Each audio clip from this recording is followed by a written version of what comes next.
ഈശോയിൽ ഏറ്റവും പ്രിയപ്പെട്ടവരെ, പരിശുദ്ധ അമ്മയുടെ വ്യാകുല മാതാ തിരുനാളാണ് നമ്മൾ ഇന്ന് തിരുസഭ ആഘോഷിക്കുന്നത്. ലൂക്കായുടെ സുവിശേഷം 2-ാം അധ്യായം 35-ാമത്തെ വചനത്തിൽ ഉണ്ണിയേശുവിനെ ദേവാലയത്തിൽ കൊണ്ടുവന്ന് കാഴ്ചവെക്കുന്ന പരിശുദ്ധ അമ്മയും യോസേപ്പ് പിതാവിനെ നമ്മൾ കാണുന്നുണ്ട്. അവിടെ പരിശുദ്ധനായ ശിമയോൻ യേശുവിനെ കൈകളിലെടുത്തുകൊണ്ട് പറഞ്ഞു പ്രാർത്ഥിക്കുകയാണ്.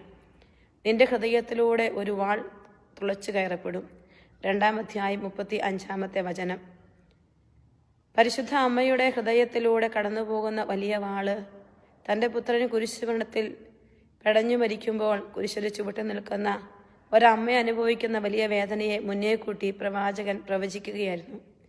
ശിമോന്റെ അധരങ്ങളിലൂടെ ഇത് വെളിപ്പെടുമ്പോഴും ദൈവത്തിൻ്റെ പദ്ധതിക്ക് യെസ് പറഞ്ഞ പരിശുദ്ധ അമ്മ തൻ്റെ പുത്രനോട് ചേർന്ന് ആ കുരിശ് യാത്രയിൽ ആയിരിക്കുകയാണ്.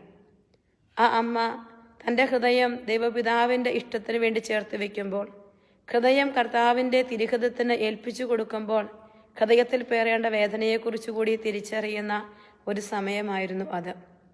അതുകൊണ്ട് പ്രിയപ്പെട്ടവരെ, ഇന്ന് ഈ തിരുനാൾ ആഘോഷിക്കുമ്പോൾ കർത്താവിൻ്റെ വഴിയിലൂടെയുള്ള നമ്മുടെ യാത്രയിൽ നമ്മൾക്ക് അനുഭവപ്പെടുന്ന എല്ലാ സഹനങ്ങളെയും വേദനകളെയും ഈ വ്യാകുല മാതാവിൻ്റെ തിരുമായ ആ മുറിവിലേക്ക് ചേർത്ത് വെച്ചുകൊണ്ട് ആ ഹൃദയവാളിനോടൊപ്പം സമർപ്പിച്ചുകൊണ്ട് നമുക്ക് ബലവും മധ്യസ്ഥവും ചോദിക്കാം. അമ്മ നമ്മളെ സഹായിക്കട്ടെ.